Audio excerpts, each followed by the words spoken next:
మంది నెలకొకసారనో, సంవత్సరంకి ఒకసారనో, 3 నెలలకు ఒకసారనో తీసుకుంటూ ఉంటారు. అయితే మన ధన్యత ఏంటంటే ప్రతి వారము బల్ల మా ముందుంచబడింది. మనం చదువుతూ ఉంటాం ఎప్పుడు కూడా 1 కొరింథీయుల 11 అధ్యాయములో నన్ను జ్ఞాపకము చేసుకొనుటకే దీనిని చేయుడి. ఎస్ అంటే అప్పుడే జ్ఞాపకం చేసుకుంటామని అని కాదు. ఆయన యొక్క వాక్యంలో మనల్ని జ్ఞాపకం చేసుకుంటాం. మన ఆత్మీయ స్థితిని అది నిర్ణయిస్తూ ఉంటుంది. ఎందుకంటే రక్త మాంసము కలిగిన శరీరము కలిగిన మనలను సాతాను చాలా ట్రిక్కీగానే పడేస్తూ ఉంటుంది. ఒక్కొక్కసారి మనం నడుస్తున్న మార్గము తప్పో లేదో కూడా గ్రహించలేని స్థితిలో ఉంటాం. రాయబడిన వాక్యంలో ఒక నడుచు మార్గము సరైందో లేదో కూడా మనకు తెలియదట. తుదకు అది ఎటువంటి స్థితికి తీసుకెళ్తుందంటే మరణానికి తీసుకుని వెళ్తుంది. ఆ విధంగా వెళ్ళకుండా ఉండడానికి క్రీస్తునందు మాత్రమే మనము జీవించలాగున ఆ బల్ల మనలను సిద్ధపరుస్తూ ఉంటుంది. అందుకే బలలో చేయి వేసేటప్పుడు ఏదో అలవాటు ప్రకారంగా వేయొద్దు. ఇది ఏదో తీసుకోవాలి, రక్షించబడ్డాం కనుక మనం తీసుకోవాలి అన్న విధంగా తీసుకోవద్దు. రక్షించబడి నీ బలహీనతలు అన్నీ ప్రభువుకు తెలుసు. నువ్వు చేస్తున్న ప్రతి రహస్యకరమైన ప్రతి జీవితము ఆయనకి తెలుసు. కనుక అది ఒప్పుకుని దేవుని సన్నిధిలో ఒప్పుకుని యోగ్యమైన రీతిలో దానిలో చేయి వేయడానికి దేవుడు మనకు సహాయం చేయనుగాక. లూకా సువార్త 24 అధ్యాయం 6. లూకా సువార్త 24:6 అందరము కలిసి చదువుకుందాం. లూకా సువార్త 24:6 కలిసి చదువుకుందాం.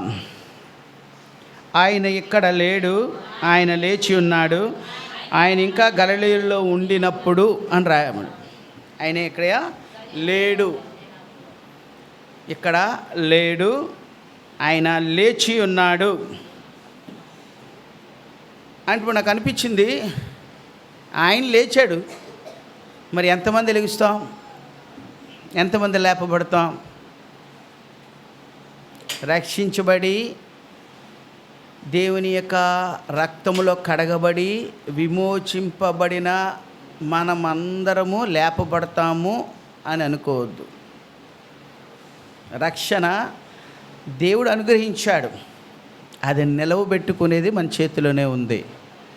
అందుకనే నాకు అనిపించింది ఏంటంటే ఆయన లేచాడు. ఆయన నీతిమంతుడు, పరిశుద్ధుడు, కలంకము లేనివాడు, నిత్యము స్తుతింపబడుతున్నవాడు. తండ్రి ఏదైతే చెప్పుకుంటూ వచ్చాడో ఆ ప్రకారం నడుచుకుంటూ వచ్చాడు. అవమానమైన, నిందైన, శ్రమైన, కరువైన, వస్త్రహీనతైన ఆయన జీవితం ఎలా జీవించుకుంటూ వచ్చాడు అంటే ఆయనకి అంగీకారంగా జీవించుకుంటూ వచ్చాడు. కనుక ఆయన లేపబడ్డాడు. ఒక్కసారి మనం కూడా పరీక్ష చేసుకుందాం. మనం లేపబడతామా? ఎవరు లేపబడతారు, ఎవరు లేపబడతారు అనేది ఇప్పుడు బుద్ధిగల కన్యకలు మత్తయి సువార్త 25వ అధ్యాయంలో 1-13 పారాబుల్ చూసుకున్నప్పుడు 10 మంది బుద్ధిగల కన్యలు ఉన్నారు. దాంట్లో 5 లేపబడ్డారు, 5 విడిచిపెట్టబడ్డారు. అంటే సిద్ధపాటు చాలా తక్కువగా ఉంది. వీళ్ళు సిద్ధపడి ఉన్నారు, వీరు సిద్ధం లేకుండా ఉన్నారు. వీరు పరిశుద్ధంగా జీవించారు, వీళ్ళు పరిశుద్ధంగా లేరు. వీళ్ళు మెలకుగా ఉన్నారు, వీళ్ళు మెలకుగా లేరు. వీళ్ళు రక్షించబడిన వాళ్ళే, వీళ్ళు రక్షించబడిన వాళ్ళే, వీళ్ళు రక్షించబడిన వాళ్ళే. వీరి యొక్క ఆత్మీయమైన స్థితిని బట్టించి వారి యొక్క ఆ ముగింపు నిర్దేశించబడింది ప్రభుకి. అందుకని ఎవరు లేపబడతారు? షాబా దేశపు రాణి తెలుసు కదా, అది ఆవిడ సొలొమోను దగ్గరికి వచ్చినప్పుడు 2 బాక్సులు తెచ్చిందట. ఒక బాక్స్ నిండా తేనెటీగలట, ఒరిజినల్ తేనెటీగలు. రెండో బాక్స్ నిండా ఫేక్ తేనెటీగల్లాగే ఉంటాయట. అవి కూడా ఇవి తేనెటీగలు ఒరిజినల్, ఇవి కనిపెట్టమని చెప్పి అన్నదట. అప్పట్లో మనలాగా ఏమి టెక్నాలజీస్ ఏమీ లేవు, ఆయన బుర్రే టెక్నాలజీ. సో ఆయన ఏం చేశాడట, ఉద్యానవనం ఎటువైపు ఉందో ఆ యొక్క ద్వారాన్ని, కిటికీల్ని తెరవమన్నాడట. తెరిచి ఈ బాక్సెస్ను ఓపెన్ చేశాడు. ఓపెన్ చేస్తే ఒరిజినల్గా ఉన్నవన్నీ కూడా ఏమైపోయినాయి, ఎగిరిపోయినాయి. అక్కడికి ఆ మకరందము పీల్చుకోవడానికి అక్కడికి వెళ్ళిపోయినాయి. మరి మన ఫేకా ఒరిజినలా? ఫేక్గా ఒరిజినలా? ఒరిజినల్ అయితే దేవుని బలిలో పాలు పంపులు పొందడం మనకు ఆశీర్వాదకరంగా ఉంటాయి. ఫేక్గా ఉంటే కూడా పర్వాలేదు. దేవుడు క్షమాపణ కలిగిన వాడు, దేవుడు మహాకృప కలిగిన వాడు. కనుకనే మనం ఈ విధంగా ఆడగలుగుతున్నాం.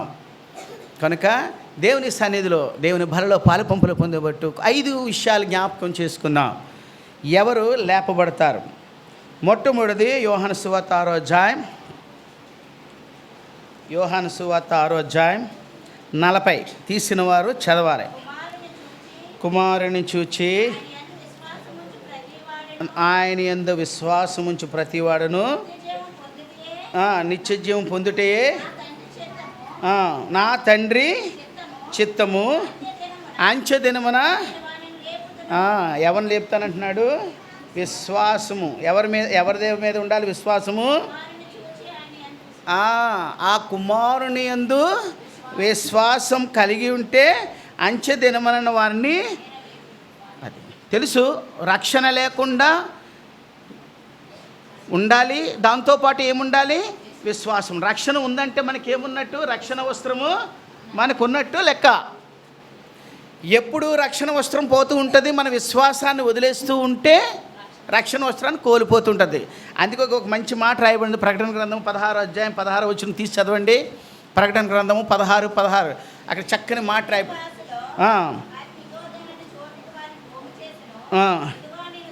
దొంగ వలె వచ్చుచున్నాను, తాను దిగంబరుడుగా సంచరించుచున్నానని నీవు జనులు తన దిశములను చూతురేమో అని మెలకువగా ఉండి తన వస్త్రములను కాపాడుకునేవాడు ధన్యుడు. వస్త్రము ఇక్కడ ఏమైపోతుంది? లేదు. ఎప్పుడు? విశ్వాసం తగ్గిపోతూ ఉన్నప్పుడు, మన క్రియల వలన, మన ప్రవర్తన వలన, మన యొక్క దృష్టి కుమారుని నుంచి వేరే వైపు వెళ్ళిపోతూ ఉన్నప్పుడు మన విశ్వాసాన్ని కోల్పోతూ ఉంటాం. హవ్వ తన దృష్టి అప్పటి వరకు ఎవరి మీద ఉంది? దేవుని అనుగ్రహించిన ప్రతి దాని మీద ఉంది, ప్లస్ దేవుని మీదే ఉంది. దేవుడు ఏదైతే చెప్తున్నాడో అది చేసుకుంటూ పోతున్నారు వీళ్ళిద్దరూ.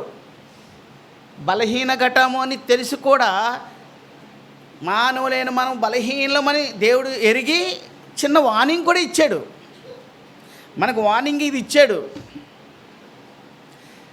హవ్వ ఎంత ట్రిక్కీగా వేసింది క్వశ్చను. ఇది నిజమా? ఎంత చక్కని మాట అండి అది. ఏమనలు, దేవుని నమ్మద్దు, దేవుని వెళ్ళదు, ఏమనరు. ఇది నిజమా అంది. సింపుల్గా అడిగింది, ఏంటి నిజం అని. అంటే అదే ఏదైనా తినద్దన్నారా? అదే అన్నీ తినమన్నారు, అది ఒక్కటే తినదు. అన్నీ ఇచ్చాడు, అన్నీ తినమన్నాడు, అది కూడా కావాలి మనకి. అన్నీ కావాలి, మనకే కావాలి.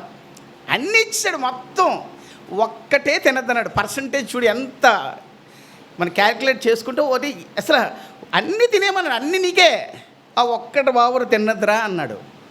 అది కూడా మనకే కావాలి. జ్ఞాపకం చేసుకోండి, మన క్రియలు మనల్ని ఏం చేస్తాయంటే అవిశ్వాసంలోనికి వచ్చి మన రక్షణ వస్త్రాన్ని ఏం చేస్తుందంటే పోగొట్టుకునే విధంగా చేస్తుంది. రక్షణ వస్త్రం లేకపోతే మనకి ఏముండదంటే విశ్వాసం ఉండదు. విశ్వాసం లేకపోతే దేవుని ఇంటిలోనికి రాము. ఏదన్నా మన ఇంట్లో జరిగినప్పుడు మొట్టమొదటిసారిగా మానేసేది దేవుని ఇంటికే.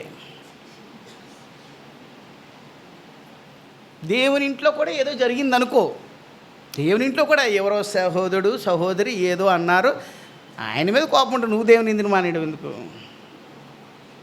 నీకు అధికారం ఉంది, నాకు అధికారం, అంతే కదా. దేవుని ఇంట్లో బక్సింగ్ అంకుల్ ఒకటే మాట చెప్పేవారు, all are important, all are precious, all are equal. ఈ 3 మాటలు చెప్పేవాడు ఆయన. అందరూ సమానమే, అందరూ ఇంపార్టెంటే దేవుని ఇంట్లో, అందరూ కూడా దేవుని దృష్టిలో ప్రెషియస్, తాజాదనం కలిగిన వారు. అంటే నూతన పరచబడాలి. ఎప్పుడైతే విశ్వాసాన్ని కోల్పోతూ ఉంటామో మనం ఏం చేస్తుంటే రక్షణ వస్త్రాన్ని పోగొట్టుకుంటాం. విశ్వాసం కోల్పోవడానికి అవకాశం ఉంటుందా? చూసారి చూద్దాం, ఎక్కడ రాయబడిందో. లూకా సువార్త 18:8. మీరు త్వరగా తీసేయాలి. అయినను తీర్చును, దీర్ఘశాంతం చూపుచున్నాడు చెప్పుచున్నాను. ఆయనను మనుష్య కుమారుడు వచ్చినప్పుడు విశ్వాసమును కనుగొననా అంటే కనుగొననా అని డౌట్ ఎక్స్ప్రెస్ చేశారంటే అది కదా అర్థం. మనం జాగ్రత్త పడ్డమే, అదే బల్ల జ్ఞాపకం చేస్తుంది మన విశ్వాసాన్ని. అంటే డౌట్ ప్రభువే ఎక్స్ప్రెస్ చేశారు. కనుగొనునా అని క్వశ్చన్ మార్క్ పెట్టి వదిలేశాడు అని అంటే కనుగొనడం చాలా వరకు కష్టము. అయితే అప్పుడు మనం ఏం చేయాలి? చాలా జాగ్రత్తగా మెలకుగా ఉండాలి. అందుకే కొలసీలు రాసిన పత్రిక 3వ అధ్యాయం 16వ వచనంలో ఏమై ఉండాలి, మనం ఏం చేస్తానో విశ్వాసం ఎలాగొస్తుంది ఒకసారి చూడండి. చదవండి అమ్మా.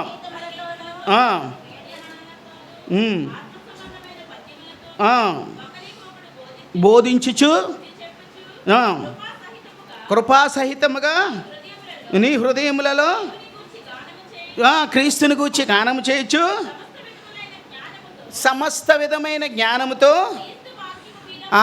క్రీస్తు వాక్యము మనలో సమృద్ధిగా ఉంటే బలపరచబడతాం. ఎప్పుడైతే వాక్యానికి, దేవుని యొక్క బిడ్డల యొక్క సహవాసానికి, దేవుని మందిరానికి మనం దూరం అయిపోతూ ఉంటే విశ్వాసం పోగొట్టుకుంటాం. విశ్వాసం పోయిందంటే మన రక్షణను నిలదలగా వెళ్ళిపోతూ ఉంటుంది. ఏమైపోతాం? మనము లేపబడం. దేవుని బల్ల జ్ఞాపకం చేస్తుంది విశ్వాసం ఎలాగుంది నీ విశ్వాసము. అందుకే అపోస్తలుడైన పౌలు మంచి మాట అన్నాడు. ఆయన ఏమని అన్నాడు? హెబ్రీయులకు రాసిన పత్రిక 11:6 హెబ్రీయులకు రాసిన పత్రిక 11:6 విశ్వాసము లేకుండా దేవునికి ఇష్టుడై ఉండుట అసాధ్యము. క్లియర్గా ఇచ్చాడు స్టేట్మెంట్ ఆయన. విశ్వాసం లేకుండా దేవునికి ఇష్టుడై ఉండుట అసాధ్యము. అసాధ్యం కనుక నువ్వు లేపబడ్డావు. అందుకే అపోస్తలుడైన పౌలు తిమోతికి రాస్తూ ఆయన రాబడిందంటే, నేను మంచి పోరాటము పోరాడిటిని, నా పరుగు కడముట్టి తిని, నా విశ్వాసమును కాపాడు. ఆయన క్లియర్. మనం చదువుతూనే ఉంటాం. మీరు నేను కూడా ఎప్పుడో నాకు మెసేజ్ ఇచ్చినప్పుడల్లా ఇంకా దీర్ఘంగా చదువుతాం. ఎప్పుడు మన ప్రార్థన ఎలాగుంటుందంటే బిజీ పీపుల్ అయిపోయాం మనం కదా, చాలా బిజీ అయిపోయాం. లెగడం 5 గంటలు లెగుస్తున్నా ప్రార్థనకు 1 గంట కూడా నిర్ణయించలేకపోతున్నాం. మనం వాక్యానికి ఒక అరగంట కూడా పెట్టలేకపోతున్నాం. ఎందుకంటే మన రన్నింగ్ అలాగుంది. మెకానికల్ లైఫ్ ఎలాగుందంటే బిజీ, కాంపిటేటివ్ వరల్డ్. పిల్లలు కూడా ఇంతకుముందైతే 9 మేము చదువుకున్నాడు 9:30 10, ఇప్పుడు 8 గంటలకి, కొంతమంది ఏమో 7 గంటలకి. తల్లులేమో ఎప్పుడో లెగాలి, వాళ్ళకి క్యారేజీలు పెట్టాలి. ఈవెన్ ఇప్పుడు ఏమైపోయిందనంటే ఆఫీసులు చాలా దూరంగా వెళ్ళాలి. ఇవన్నీ ఏమైపోయినాయి అంటే మన దేవుని దగ్గర నుంచి నెమ్మదిగా దూరపరుస్తుంది. ఒక్కసారి జాగ్రత్త పడదాం.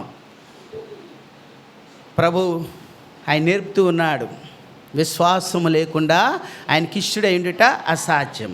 రెండో మనిషి ఎవరండి? 1 కొరింథీయులు 15:52. 1 కొరింథీయులకు రాసిన పత్రిక 15వ అధ్యాయం 52. మర్మము తెలుపుచున్నాను, మనమందరము నిద్రించము కానీ నిమిషములో ఒక రెక్కపాటున మోగగానే మనమందరము మార్పు పొందుదము. మృతులు అక్షయులుగా లేపబదురు, మార్పు పొందుదము. చాలక ఇక్కడ ఏమి వస్తుందనంట, కడబోర మ్రోగుతుందట. మరి కడబోర ఏమన్నప్పుడు ఎవరు లేపబడతారండి? ఎవరైతే ఆ కడబోర వింటారో. వినకపోతే లెగలేం కదా, వెళ్ళంగా. అంటే కడబోర మోగినప్పుడు ఆయన స్వరము మనము వింటూ ఉంటే రోజు మనము ఆయన స్వరాన్ని గుర్తుపడతాం. మన ఫోన్లో మాట్లాడినప్పుడు ఎవరో అన్నోన్ పర్సన్ మాట్లాడారంటే ఎవరండి మీరు అని అడుగుతాం. అది ఇంట్లో భార్య కానీ లేకపోతే భర్త కానీ మాట్లాడినప్పుడు చెప్పండి అంటాం. ఎందుకంటే ఆ వాయిస్ మనకు అలవాటు. మనకు ప్రార్థన సహవాసమే ఉండదు, దేవునితో సమయం గడిపేదే ఉండదు, కుటుంబ ప్రార్థనలు ఉండవు. దేవుని ఇంటికి రాలేకపోతుంటున్నప్పుడు ఏమవుతుందంటే ఆయన స్వరాన్ని వినడానికి మనకు అలవాటు ఉండదు. కడబొరం మ్రోగినప్పుడు మనం ఎలా వింటాం? వినలేం. ఏం చేస్తుంటే నిద్రపోతూ ఉంటాం. ఆయన దొంగ వలె వస్తాను అని చరంగా చెప్పాడు. ఇది నేను ఒక సాక్ష్యాన్ని నేను మొన్న విన్నాను. ఒక తమ్ముడు పంపించాడు, వాట్సాప్లో పంపించినప్పుడు చూశాను. బక్సింగ్ అంకులు ఎప్పుడు ఆయన స్వరాన్ని వింటూ ఉండేవాడట ప్రార్థనలో. ఆయన ప్రార్థన చేస్తూ ఉన్నాడట. ఒకసారి ప్రార్థన చేస్తున్నప్పుడు బక్సింగ్ అన్నాడట. ప్రభువా చెప్పండి అన్నాడు. మరి బాబు వెళ్ళి ఒక దగ్గరికి వెళ్ళి ఒక విధవరాలు ఉంది, ఆమెకు ఒక 5 రూపాయలంట ఇచ్చిరా అన్నాడట. అంటే అలాగే ప్రభువా అని చెప్పి లేచాడట. ప్రార్థన నుంచి ముగించుకుని లేచాడు. ఆ కోట్లోనో బ్యాగ్ అని చూస్తే 5 రూపాయలు లేదట. అని మళ్ళీ వెంటనే ప్రార్థన చేసి మళ్ళీ మనం ఎలాగ ఉంటాం, ప్రభువా లేదు నీకు తెలుసు కదా, అలా కదా ప్రార్థన మోకాళ్ళు వేసి ప్రార్థన చేసి ప్రభువా మరి ఏంటి నువ్వు ఇమ్మన్నావు ఇక్కడ లేదు అని అంటే, నువ్వు వెళ్ళు నేను ఇస్తాను అన్నాడట. అలా నడుచుకుంటూ వెళ్తుంటే దారిలో ఒక 5 రూపాయలు కనబడ్డాడు. మనం ఏం చేస్తామండి 5 రూపాయలు కనబడితే టక్కని తీసి చక్కని పెట్టుకుంటాం కదా. అందరంతే, ఎవరేం ప్రత్యేకమైన కారు. ఆయన దైవజండా 5 రూపాయలు తీసి ఇది ఎవరిదండి, ఇక్కడ మీరు పోగొట్టుకున్నారా, మీరు పోగొట్టుకున్నారని అక్కడ కనబడిన ప్రతి వారిని అడిగాడట. అది ఎవ్వరు కూడా మంద కాదన్నారు. ఇప్పుడు మాత్రం అడగండి, అలాగా ఇప్పుడు అడగండి, 5 రూపాయలు కాదు ఎంతైనా అడగండి, మాదే అంటారు. అప్పుడు మనుషులు వేరు కదా. అప్పుడు మాది కాదు అన్నారట. అది పట్టుకుని ఇది దేవుడిచ్చిందే కన్ఫర్మ్ చేసుకున్నాడు ప్రభు. ఆయన అన్న అంకులు కన్ఫర్మ్ చేసుకున్నాడు, ఇది ప్రభు నాకు ఇచ్చింది, ఇది ఆయనకి ఇమ్మని. సో వెళ్ళాడట. ప్రభు ఇప్పుడు మరి ఎక్కడికి వెళ్ళమంటే పలానా దగ్గరికి వెళ్ళు, ఒక విధవరాలు ఉంటుంది, ఆ స్త్రీని గురించి వెయిట్ చేస్తుంది, వెళ్ళు అన్నాడట. వెళ్ళాడు. అప్పుడు ఇంటి దగ్గరికి వచ్చాడు ఇలాగ ఇచ్చాడు. ఇచ్చిన తర్వాత అమ్మ ఇలాగా ఇగో ప్రభు పంపించి నీకు ఇమ్మని దేవుడు పంపించాడు అని అంటే, మీ పేరు బక్సింగ్ అని అడిగారట. అడిగిందట ఆ స్త్రీ. అవునమ్మా నా పేరు నీకు ఎలా తెలుసు అంటే, నిన్నటి దినమున దర్శనములో నా భర్త కనబడి బక్సింగ్ అన్న వస్తాడు, మీకు ఒక 5 రూపాయలు ఇస్తాడు, అది నీ అవసరతల నిమిత్తం 80s ఆ టైంలో ఆయన స్టార్టింగ్గా ఉన్న టైంలో 5 రూపాయలు ఇస్తారు, నీ అవసరత తీరుస్తాయి అని చెప్పాడు, కనుక మీరు బక్సింగ్ గారే కదా అని అడిగానట. అప్పుడు ఆవిడ అంకులు చాలా కన్నీరుతో, ప్రభువా నీ పరిచర్య నిమిత్తము నీ స్వరం వినడానికి నన్ను సిద్ధపరచు. ఎందుకనంటే ఇతరుల యొక్క అవసరతల విషయంలో కూడా మనం ప్రార్థించేవారుగా ఉండాలి. అర్థమైందా? ఈ అపమానము మన దేనికి ఉపయోగపడుతుందంటే ఇతరుల గురించి ప్రార్థించేవారుగా ఉండాలి, ఇతరుల గురించి మనం వినేవారుగా కూడా ఉండాలి. ఎవరైనా ఏదైనా సమస్య చెప్పినప్పుడు కదా, ఎందుకంటే కష్టంగా ఉంటుంది. ఇది నేను అడుగుతున్నారన్నా ఏంటి అంటే, మీ దగ్గర నుంచి ఏం అడగరండి, ప్రార్థన సహాయం మాత్రమే అడుగుతారు. అంతకంటే శ్రేష్టం. నువ్వు 1,00,000 రూపాయలు ఇచ్చేదానికన్నా వారి గురించి ప్రార్థిస్తే శ్రేష్టమైన పనే అది. జాగ్రత్త. ఆయన స్వరాన్ని ఎవరైతే వింటారో వారు మాత్రమే లేపబడతారు. కనుక ఒక్కసారి ఆలోచించుకుందాం. ఎందుకనంటే స్వరము మనల్ని ఏం చేస్తుందంటే డైరెక్ట్గా దేవుని దగ్గరికి తీసుకుని వెళ్తుంది. ఎందుకనంటే ఇక్కడ రాయబడింది కీర్తనలుగా 148 నిజముగా మొరపెట్టు వారందరికీ కూడా ఆయన ఏం చేస్తున్నాడు, యెహోవా సమీపముగా ఉన్నాడట. మరి మన సమీపముగా ఉన్నాడో లేదో ఒకసారి పరీక్షించుకుందాం. పరీక్షగా ఒక సమీపంగా లేకపోతే దేవుని సన్నిధిలో అడుగుదాం, ప్రభువా నీ స్వరము వినలేకపోతూ ఉన్నాను, నన్ను క్షమించు. ఎక్కడైతే తప్పుపోయి ఉన్నానో అది జ్ఞాపకం చేసుకుని నీ యొక్క సన్నిధిలో ఒప్పుకో, యోగ్యమైన రీతిలో చేయవాలి. మూడోది మత్తయి సువార్త 27:52. మత్తయి సువార్త 27:52. మత్తయి సువార్త సమాధులు తెరవబడెను, నిద్రించిన అనేక మంది పరిశుద్ధుల శరీరములు. చాలు. ఎవరి శరీరాలు లేసినాయండి? పరిశుద్ధుల శరీరాలు. మరి పరిశుద్ధంగా ఉన్నామా లేదా ఒక్కసారి జ్ఞాపకం చేసుకోండి. దేవుని సన్నిధిలోనికి వచ్చినప్పుడు పరిశుద్ధత లేకుండా ప్రభువుని చూడడం చాలా కష్టము. అందుకనే ఆయన అంటాడు, హెబ్రీయులు రాసిన పత్రిక 12:14 రాయబడి, అందరితోనూ సమాధానమును పరిశుద్ధతను కలిగి ఉండుటకు ప్రయత్నించుడి, పరిశుద్ధత లేకుండా ప్రభువును క్లియర్. అంతకంటే దాని మర్మం గురించి చెప్పాల్సిన అవసరం లేదు, కరెక్ట్గా క్లియర్గా ఎత్తున్నాడు. పరిశుద్ధత ఉంటే నువ్వు కంపల్సరీ ఎత్తబడతావు, ప్రభువుని చూస్తావు. అందుకే ఒక మాట అంటాడు, 2 కొరింథీయులకు రాసిన పత్రిక 11:2-3 ఒకసారి తీయండి. అక్కడ కన్యక గురించి చెప్తాడు. దేవాశక్తితో మీ ఎడల ఆసక్తి కలిగి ఉన్నాను, ఎందుకనగా పవిత్రురాలైన కన్యకనుగా ఒక్కడే పురుషునికి అనగా క్రీస్తునకు సమర్పింపవలనని మిమ్మును ప్రదానము చేసుకుంటే. ఎందుకంటే ఆయన అంత కష్టపడ్డాడు సెలువుకి? ఆయన రాజ్యముగా ఆయన సొత్తుగా ఎందుకు చేసుకున్నాడు? కన్యకగా ఒక్కనే పురుషునికి ప్రదానము చేయబడిన స్త్రీగా, పరిశుద్ధమైన సంఘముగా, కలంకము ముడత లేని సంఘముగా మనల్ని సిద్ధపరిచి ఉంచాడు. మరి మన యొక్క పరిశుద్ధతని జ్ఞాపకం చేసుకుంటున్నాం. ఎప్పుడు కూడా నిరంతరము దేనికి మన జీవితంలో జరుగుతుంటుంది. ఒకసారి చూద్దామనండి. రెండో కొరింథీయులకు రాసిన పత్రిక 7:1. 2 కొరింథీయులు, ప్రియులారా, వాగ్దానం ఉన్నవట దేవుని భయముతో పరిశుద్ధతతో సంపూర్తి చేసుకొనుచు శరీరమునకును ఆత్మనకు కలిగిన సమస్త కల్మషము నుండి మనలను చాలక. ఏం జరుగుతుంది? రెండో ఎప్పుడు ఇదే. శరీరం కావాలంటే అది, ఆత్మ అయితే హెచ్చరిస్తూ ఉంటుంది. ఈ రెండిట్లకి మధ్యన మనం దేనికి ఇస్తాం? శరీరానికి జంప్ అయిపోతాం కదా. అదే పరిశుద్ధతను పోగొట్టుకోవడం. ఏమీ లేదు దాంట్లో. శరీరానికి ఆత్మకు జరిగే నిరంతరం యొక్క యుద్ధంలో. కానీ ఒక్కసారి జ్ఞాపకం చేసుకుందాం, ఆయన చెప్తూ ఉన్నాడు, నేను పరిశుద్ధుడను గనుక మీరును పరిశుద్ధముగా ఉండాలి. ఇంతకుముందు ఓల్డ్ టెస్ట్మెంట్లో దేవుని మందిరము, దేవుని ఇల్లు, దేవుని యొక్క ఆ యొక్క మహిమ, పరిశుద్ధ స్థలము, అతి పరిశుద్ధ స్థలము, ఆవరణం అని ఉండేది. అక్కడే దేవుడు నివసిస్తూ వచ్చాడు. కానీ ఇప్పుడు పరిశుద్ధుడైన వాడు ఎక్కడికి వస్తూ ఉన్నాడు? మనలోకి వస్తూ ఉన్నాడు. అంటే మనం ఎలాగుండాలి? పరిశుద్ధంగా ఉండాలి. అందుకే రాయబడిన 2 కొరింథీయులకు రాసిన పత్రిక 3:16 ఉన్నాడు. 16-17 సార్ చదవండి. 2 కొరింథీయులు, మన హృదయములు ఎప్పుడు తిరిగినో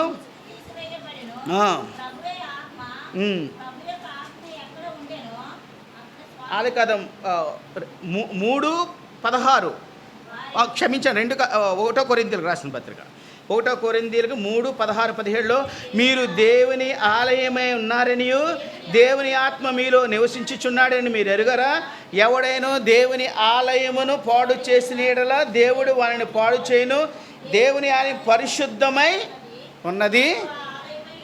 అది అంటే దీన్ని మనం పాడు చేస్తే వాడు పాడు చేస్తాడు అని అంటాడు ప్రభు.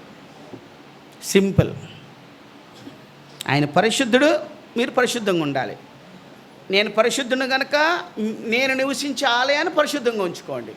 శరీరానికి ఆత్మకు జరిగే యుద్ధంలో నువ్వేం చేస్తున్నాడు? ఏదైతే ఆత్మ దేవుడు మనకిచ్చాడో ఆత్మ చెప్తున్నట్టు నడాలి. అంటే వాక్యం చెప్తున్నట్టు నడాలి. ఒకవేళ అలా నడవకపోతే బలలో పాలు పంపులు పొందే ముందు ఒకసారి జ్ఞాపకం చేసుకోండి. ఎందుకనంటే మనలో ఎప్పుడైతే శరీరానికి ఆత్మకు జరిగే ప్రక్రియలో ఎప్పుడు కూడా శరీరానికి ఇచ్చామంటే శరీరంలో ఏముంటుందంటే 1 కొరింథీయులు 3:3 ఏముంటుందంటే అసూయ, కలహము ఉంటుందంటారు. ఎప్పుడైతే అసూయ వచ్చిందో, కలహం వచ్చిందో మనలో ఏమొస్తుంది? పరిశుద్ధత పోదు. అప్పుడు మనం ఎత్తబడుట కష్టం. ఎందుకనంటే ఇవి 2 కూడా వచ్చేది సాతాను దగ్గర నుంచి. 4వది ఒకసారి చూసుకుందాం. 4వది చూసుకుందాం, టైం అవుతుంది. యోహాను రాసిన యోహాను 6:54. యోహాను 6:54 నా శరీరము తిని నా రక్తము త్రాగువాడే నిత్య జీవము గలవాడు, అంచు దినమున నేను వానిని లేపును. ఈ మాట అన్నప్పుడు అక్కడ చాలా బాధ వచ్చింది యూదులకి. ఈయనెవరు? ఈయన బ్రతుకుండగా నేను శరీరాన్ని, రక్తాన్ని తినమంటున్నాడు, త్రాగమంటున్నాడు అని చెప్పి యోహాను 5:52 వాదించుకుంటారు. అంతేకాదు యోహాను 6:66 చాలామంది శిష్యులు, 12 మందే కాదండి, అప్పట్లో ప్రభు అయిన యేసుక్రీస్తు ప్రభు చాలామంది శిష్యులు ఉన్నారు, 70 మంది దాకా ఉండేవారు. వాళ్ళందరూ కూడా వెనక్కి తీశారట. కానీ తొందరపాటు. దేవుని ఇంట్లో ఏదైనా జరిగిందనుకోండి, ఫస్ట్ మనకు వచ్చేది ఏంటంటే తొందరపాటు. కొంత సమయము ఓపు పడితే ఆయన చెప్పేది అర్థమవుతుంది. అక్షరానుసారంగా మనం ఏమీ చూడొద్దు, ఆత్మీయానుసారంగా ఆయన చెప్పడానికి అవకాశం ఇవ్వండి. ఇవ్వకుండానే దేవుని ఇంట్లో ఏదైనా మనకు వ్యతిరేకంగా కొంచెం జరిగింది, అసలు ఎందుకు జరిగింది, ఎలా జరిగింది, ఏ సందర్భంలో జరిగింది, ఆ కాంట్రాక్ట్ ఏంటి, ఏం మాట్లాడుతున్నాడు మనకు అర్థమవుతే అప్పుడు మనకు ఆన్సర్ దొరుకుతుంది, అప్పుడు మనకు సమాధానం వస్తుంది. ఈ లోపల మనం తొందరపడిపోయి మనం ఏదో అనేసి ఏదో చేసేసాం అనుకో, మళ్ళీ ఏదైనా కొంచెం డిస్టర్బెన్స్ రాగానే దేవుని ఇంటికి రాలేకపోతాం. మళ్ళీ తర్వాత నిజం తెలుసుకొని అయ్యో ఇదా జరిగిందని చెప్పి దేవుని ఇంటికి రావడం సిగ్గుపడతాం. ఇక్కడ జరిగింది అదే. ఆయన చెప్పాడు, అని చెప్తూ ఉన్నాడు. 1 కొరింథీయులకు రాసిన, నన్ను జ్ఞాపకము చేసుకుని నేను మించి వెళ్ళిపోయాము. నేను చదివాం కదా ఆరాధన వర్తమానంలో, నేను చనిపోవడము, నేను తిరిగి లేస్తాను, పునరుద్ధానమై ఉంటాను, తర్వాత నేను తండ్రి దగ్గరికి వెళ్తాను, నా జ్ఞాపకార్థంగా ఆ శరీరాన్ని ఆ రక్తాన్ని మీరు పాలు పంపులు పొందుతారని చెప్పడానికి ఆయనకు అవకాశమే లేదు. ఎవరైతే ఓపికతో సహనంతో ఉన్నారో దేవుని బిడ్డలుగా వారు దానిలో పాలు పంపులు పొందుతూ ఉన్నారు. మనం ధన్యులం. ఆ బల్ల ఆయన జ్ఞాపకం చేసుకోవడానికి మనకు అనుగ్రహించిన గొప్ప వరం. అందుకనే ఎల్లప్పుడూ కూడా అపోస్తలులు రాసిన పత్రం మనకు తెలిసిందే. అపోస్తల కార్యంలో 2:42 అంటాడు, మీరు ఎల్లప్పుడూ అపోస్తలుల బోధ ఎందును, సహవాసమందును, రొట్టె విరుచుట ఎందును, ప్రార్థన చేయట ఎందును ఎడతెగక యుండిరి. ఎడతెక్క మనం ఉంటే ఆ బల్ల మనల్ని ఏం చేస్తుంది? ఎప్పుడైతే నువ్వు బల్లలో యోగ్యమైన రీతిలో పాలు పంపులు పొందుతావో అదే నిన్ను తీసుకెళ్తుంది. మనం లేపబడతాం. ఆయన వచ్చినప్పుడు అంచెదేని మనం లేపబడతాం. మృతులైన వారు ముందు లేస్తారు, తర్వాత మనం ఏం చేస్తాం? మధ్యాకాశంలో ప్రభువైన యేసుక్రీస్తు ప్రభువుని ఎదుర్కొంటాం. అందుకే బల్ల మనకి ఇచ్చారు. ఆఖరిది చూసుకొని ముగించుకుందాం. 1వ దశలోనికి రాసిన పత్రిక 4వ అధ్యాయం 16వ వచనం. ఇది ప్రతి విశ్వాసికి అవసరమైంది. 1వ దశ ఆర్భాటంతోనూ శబ్దంతోనూ దేవుని బోరుతోనూ దిగివచ్చును, క్రీస్తునందు మృతులైన వారు. ఎవరు లేస్తారట? క్రీస్తునందు ఉన్నవారు. అంటే క్రీస్తు ఎవరిలో ఉంటారో వారు లెగుస్తారు. క్రీస్తు ఎవరిలో ఉంటుందో వారిలో శరీరము ఆధిపత్యం జరిగించదు, ఆత్మే ఆధిపత్యం జరుగుతుంది. ఎవరు హృదయాల్లో క్రీస్తు నివసిస్తూ ఉంటాడో వాడు ఆత్మ ప్రకారం నడుస్తూ ఉంటాడు. ఎవడైతే క్రీస్తు వారిలో ఉంటాడో వారికి నిత్య సమాధానం ఉంటుంది, విశ్వాసం ఉంటుంది. ఎవరైతే క్రీస్తుల్లో ఉంటారో వారి యొక్క ప్రవర్తన అంతటి ఎందును దేవునికి అప్పగించుకుంటూ ఉంటారు. ఎందుకనంటే సమస్తమును కూడా అది దేవుని వలన మాత్రమే కలిగినాయి. సమాధానము, సంతోషము, ప్రేమ, కనికరము ఇవన్నీ ప్రభు నుంచి వచ్చినవే. ఎవరి హృదయాల్లో, ఎవరి యొక్క మనసుల్లో దేవుడు నివసిస్తూ ఉంటారో వారి యొక్క ప్రవర్తన అలాగే ఉంటుంది. అందుకనే ఈ అపోస్తలుడైన పౌలు గురించి 2 కొరింథీయులకు రాసిన పత్రిక 12:10 2 కొరింథీయులకు రాసిన పత్రిక, ఎప్పుడు బలహీనుడను అప్పుడు బలవంతుడను కనుక క్రీస్తు నిమిత్తము ప్రతి బలహీనతలోను, నిందలోను, ఆ ఇబ్బందుల్లోనూ, అవమానంలోనూ మనకి ఏదైనా విశ్వాసి ఎక్కడ తప్పిపోతూ ఉంటాడంటే, చిన్న అనారోగ్యం వచ్చినప్పుడు, ఇబ్బంది వచ్చినప్పుడు, శ్రమ వచ్చినప్పుడు, బాధ వచ్చినప్పుడు ఏం చేస్తుంటారంటే తప్పిపోతూ ఉంటారు. అపోస్తలుడైన పౌలుకు కలిగిన బాధలు ఇంటికి వెళ్తా చదవండి. 2 కొరింథీయులకు రాసిన పత్రిక 11:23-28 రాయబడి ఉంటుంది. ఆయన పడినంత శ్రమలు మనం ఎప్పుడు పడలే. చదవండి, అది 23-28.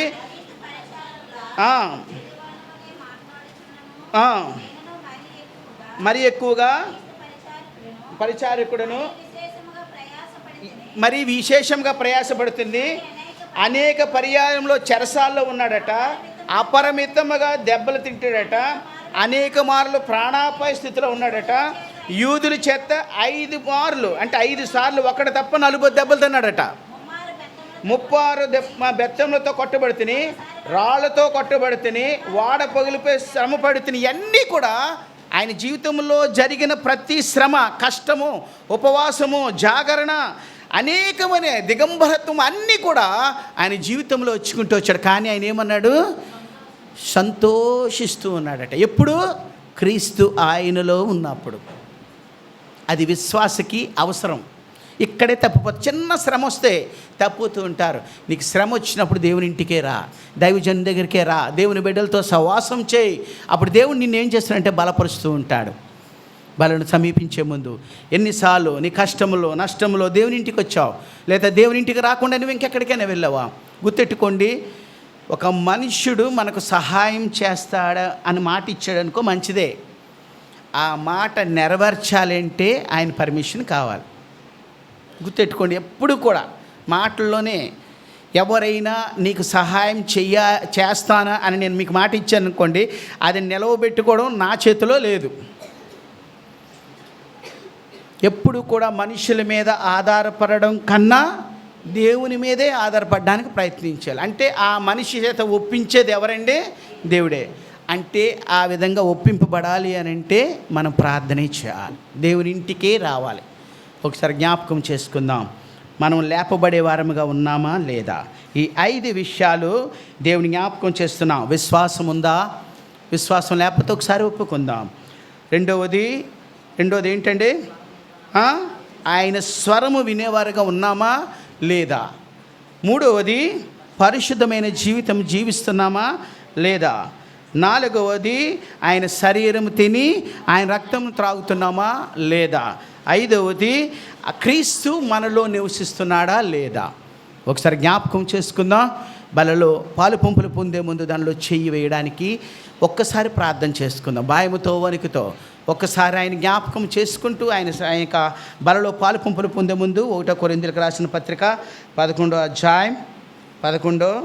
అధ్యాయం 28వ వచనము 29వ వచనం కలిసి చదువుకుందాం. కాబట్టి ప్రతి మనుషుడు తను తాను పరీక్షించుకోవలను, అలాగూ చేశారు. రొట్టెని తిని ఆ పాత్రను త్రాగవలను. ప్రభు శరీరమని తిని త్రాగువాడు తనకు శిక్షావిధి కలుగుటకే తిని త్రాగుచున్నాడు. ఒకసారి జ్ఞాపకం చేసుకుందాం. దేవుని సన్నిధిలో సాగిలపడదాం. యోగ్యమైన రీతిలో పాలు పంపులు పొందేలాగా దేవుడు మనకు సహాయం చేయనుగాక. ఆమేన్.